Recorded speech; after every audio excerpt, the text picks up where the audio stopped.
Hey guys, and welcome to this episode of Review Flicks. In this video, we're going to be talking about Batman Brave and the Bold, the upcoming DC movie project, and it looks like there could be an Oscar-nominated writer that's just come on board. So guys, hit that subscribe button, hit that like button, stay up to date with all the movie news we have going on around here, and with that down, let's jump into this DC news. So guys, we're going to take a look at this article here from comicbookmovie.com. The Brave and the Bold, DC Studios reportedly hires a three-time Oscar nominee to write the DCU reboot. So, while many fans are uncertain about the Flash director Andy Muschietti handling The Brave and the Bold, a new rumour suggests DC Studios has found a powerhouse writer to pen the reboot's screenplay. Yeah, guys, this is super, exciting news, because the thing is, when it comes down to a movie, you can have great CG, great costumes, great actors, everything can be designed really, really well. But if you've got, bad writing, bad plot, and, the gravitas of the film just isn't there, then the whole movie is just going to fall apart. So having a three-time Oscar-nominated, writer coming on board to potentially write the script for this movie is super exciting, guys, because that means that we're going to get, a great story, hopefully great dramatic scenes. The story's going to flow well, and we're going to have a great plot, and that's what you want from the movie. If everything else fails, having a strong story could potentially save the movie. So that's one of the most important things. But let's continue reading on, guys, and see what else we can learn from this article. So, Warner Brothers' original idea for The Flash was for it to end with Michael Keaton's Batman, a permanent part of the DCEU. He'd have gone on to appear in Batgirl and Batman Beyond, likely crossing paths with Ben Affleck's Caped Crusader in Crisis on Infinite Earths. That would have been super fun movie, guys, to see Michael Keaton's Batman and Ben Affleck's Batman, coming across to cross each other in a movie. I would have been so down for that. That would have been so fun to see. And I think that would have been great. What could have been, but unfortunately the DCEU is now gone. That era is over with when Aquaman's done at the end of this year. And we've got to look forward to the new DCU reboot with Creature Commandos that starts next year. So, the future projects have all been scrapped since DC Studios was formed, with the plan to now introduce a new Batman in Andy Muschietti's The Brave and the Bold. That story will revolve around Bruce Wayne training his son, Damian, as Robin, and is expected to adapt elements from Grant Morrison and Frank Quitely's critically acclaimed Batman and Robin comic book series. Yeah, it's great to see that we're taking, we're adapting some of the source material from these beloved comics. It's always great to see that, guys. But remember, obviously, when you're adapting from a comic book onto the big screen, we have to adapt these source materials ever so slightly. A movie is a completely different medium from what a comic book is. And it doesn't always translate one for one from a comic book to a big screen, so we do have to adapt things ever so slightly. But as I say, having a strong writer come on board and being able to take that source material and pen a script into a movie, I have all the faith in the world, especially an Oscar-nominated writer. Just super exciting, guys. Hopefully we get a really strong story. That's the main thing that we want. So, while Batman scenes in The Flash were well received, Keaton's more than Affleck's. Some have questioned whether Muschietti can be trusted with a movie as important as the DCU's future as The Brave and the Bold. Guys, when it comes down to me, The Flash was okay at best for me. The story wasn't mega strong. The biggest thing that people criticized was the CG, and obviously when it comes down to the director, he's directing the movie, but he didn't create the CG of the movie. The CG was awful. That scene where the babies are coming out of the hospital and the CGI just looks awful. Yeah, man, in the multiverse scene where he's running back through time and you have all the characters around him, and yeah, oh man, the CGI was just awful. But the actual story was kind of okay at best. The direction was okay, and I am a little bit worried about Andy Muschietti directing this Brave and the Bold, I'm not going to lie. But I'm going to reserve judgment until we start seeing, screenshots, or we start seeing posters and trailers. Until then, guys, we need to reserve our judgment, keep ourselves in check, and remember that, everyone has a bad day at the office, and maybe that was his, and maybe he can go on to direct a great Brave and the Bold movie. We'll have to wait and see, guys. So, James Gunn certainly thinks so, anyway, and it now sounds like he's turned to a top-tier writer to pen the reboot screenplay. As I say, guys, that's always good news to hear.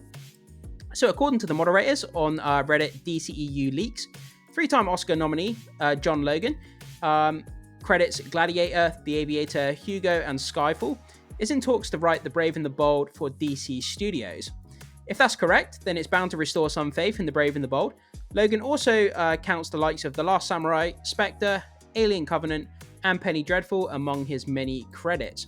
Guys, I think the fact that this guy wrote one of the James Bond movies, like, that's incredible, because obviously there's a lot of mirrors and a lot of if I can say the word, similarity between the James Bond character and Batman.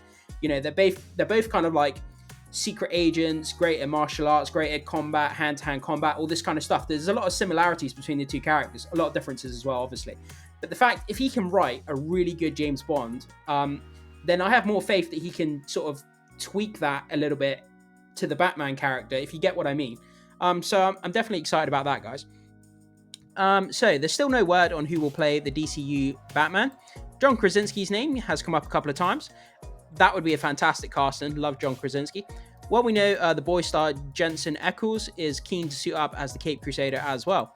Yeah, guys, I think they're both incredible actors. At the end of the day, I don't really care who plays the role, to be honest. As long as they get someone who's talented, a proven track record as an actor, can fulfill the dramatic scenes that we need them to in this movie, then the actor doesn't really matter. As long as they have the acting chops and they're a great actor, you know, X actor and X role, you know, any actor is going to work for me, guys, you know. I don't, like, a lot of people, you know, want actors and superhero roles, you know, to be like big buff like guys, but I don't think they need to. Obviously we had Robert Pattinson, you know, playing the Batman role. He wasn't the biggest buffest guy, but he did that Batman character amazingly, incredibly well. So I don't think we need to have someone who's like a big muscle, you know, big muscly guy. So yeah, for me it doesn't really matter so much. As long as the actor's good, that's all that matters to me, guys. So where are we? The Flash closing moments would have been great place to introduce the new Batman, but it's far too soon for that, as the role is nowhere near being cast. The SAG-AFTRA strike won't have helped with that. Of course, and Gunn's priority will be rounding out the cast of Superman Legacy before the shift focus to finding a new Dark Knight. Yeah, obviously we've got, so at the moment, the slate, we've got Creature Commandos coming in 2024. James Gunn has confirmed it's coming in 2024. Then we've got Superman Legacy, and then I believe it's Brave and the Bold after that. So, yeah, we've got to focus on Superman Legacy and getting that done first. The Brave and the Bold doesn't currently have a release date, but we expect it to arrive in theaters 2026 or 2027. Ouch. That kind of hurts, guys. That's a long way off yet. We've got a long way to go. We've got a long period of time to go before we start seeing any marketing material, before we start seeing any kind of resemblance of what this film is going to potentially look like. And like I say, guys, Andy Muschietti, yeah, the Flash movie wasn't the best, but I think we do need to reserve judgment until we start seeing the marketing material. We see the first trailer or a poster. I know it's easy to jump on the bandwagon. Andy Muschietti crapped the bed when it comes to the Flash, so he's going to mess up this movie. But as I say, everyone has a bad day at the office, guys. Let's give him the benefit of the doubt, and let's wait to see what material comes out for the movie. But guys, let's hop over to Twitter, and let's read some of the online community responses to this news, and let's see what some of you guys are saying about it. So let's jump over to Twitter. It's jumping over here to Twitter on DCEU Leaks, where this news actually came from.